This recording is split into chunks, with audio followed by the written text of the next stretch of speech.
সিঙ্গুরের ডাকাতকালীর অলৌকিক মাহাত্ম্য। নমস্কার বন্ধুরা, স্বাগত আমাদের চ্যানেলে। সম্পূর্ণ তথ্যটি বিশিষ্ট লেখক শ্যামসুন্দর দত্তের লেখা সিঙ্গুরের ডাকাতকালীর সম্পর্কিত তথ্যাবলী। আপনাদের কাছে অনুরোধ, ভিডিওটি আপনারা সম্পূর্ণ দেখুন।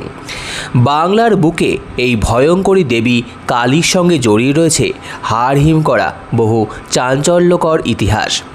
প্রাচীনকালে বাংলার বিভিন্ন অঞ্চলে কালী পুজো করে ডাকাতরা ডাকাতি করতে যেতেন। সময়ের পরিবর্তনের সাথে সাথে সেই হাড়হিম করা ডাকাতির গল্প আর শোনা যায় না। ডাকাতি করতে যাওয়ার আগে এই পুজো দেওয়ার কারণ ছিল দেবী কালীর কাছে প্রার্থনা করা, যাতে তারা তাদের কাজে সফল হয়, তাদের যেন কোনো ক্ষতি না হয়। সিঙ্গুরের এই ডাকাতকালী নাকি খুবই জাগ্রত, তাই ডাকাতকালী মন্দির ছাড়া আশেপাশে আর কোথাও কোনো কালী পুজো হয় না।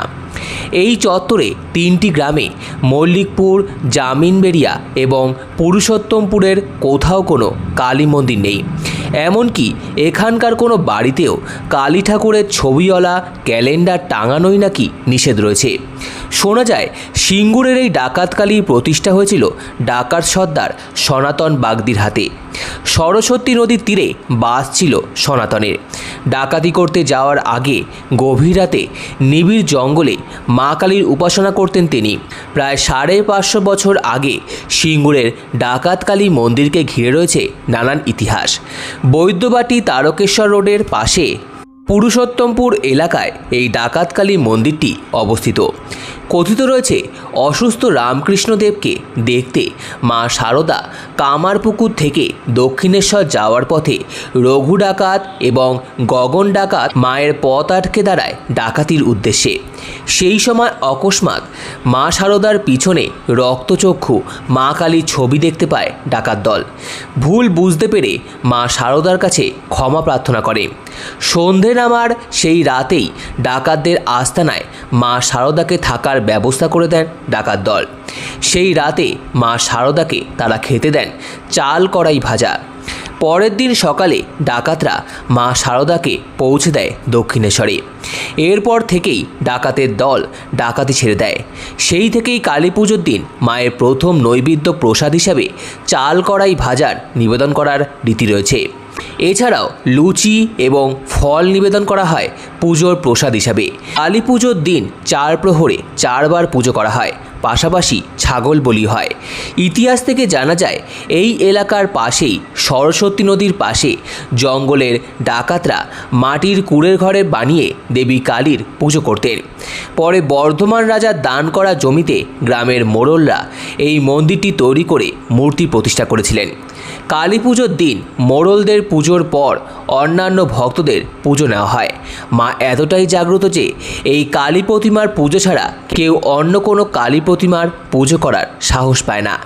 এলাকার মানুষ বছরে একবার কালী পুজোর দিন শূদ্রদের আনা গঙ্গা জলে মন্দিরের দরজা বন্ধ করে ঘটের জল পাল্টানো হয়। সেই সময় কোনো মহিলা মন্দিরের ভেতর প্রবেশ করতে পারেন না। আশেপাশের গ্রামের মানুষজন যে কোনো শুভ কাজ মায়ের পুজো দিয়ে শুরু করেন। এছাড়াও পুরুষোত্তমপুর, মল্লিকপুর, জামিলবেড়িয়া এই 3টি গ্রামে কোনো কালী পুজো হয় না। মন্দিরের সেবায়িত বলেন এই কালী মন্দিরই হুগলি পুরুষোত্তমপুরের ডাকাত কালীবাড়ি নামে পরিচিত। অতীতে এই এলাকা ঘন জঙ্গলে পরিপূর্ণ ছিল। ঘট প্রতিস্থাপন করে মা কালীর পুজো দিতেন ডাকাতরা। মায়ের ঘটের জল পাল্টানো হয় বাগদিদের দেওয়া জলে। উঁচু ভিত্তিবেদির ওপর প্রতিষ্ঠিত দক্ষিণামুখী আটচালার মন্দির। গর্ভগৃহের সামনে ত্রিখিলান প্রবেশদ্বারযুক্ত অলিন্দ। মন্দিরের গৃহে প্রবেশের প্রবেশদ্বার একটাই। মন্দিরের সামনে রয়েছে একটি নাট মন্দির এবং সমগ্র চত্বর পাঁচিল দিয়ে ঘেরা।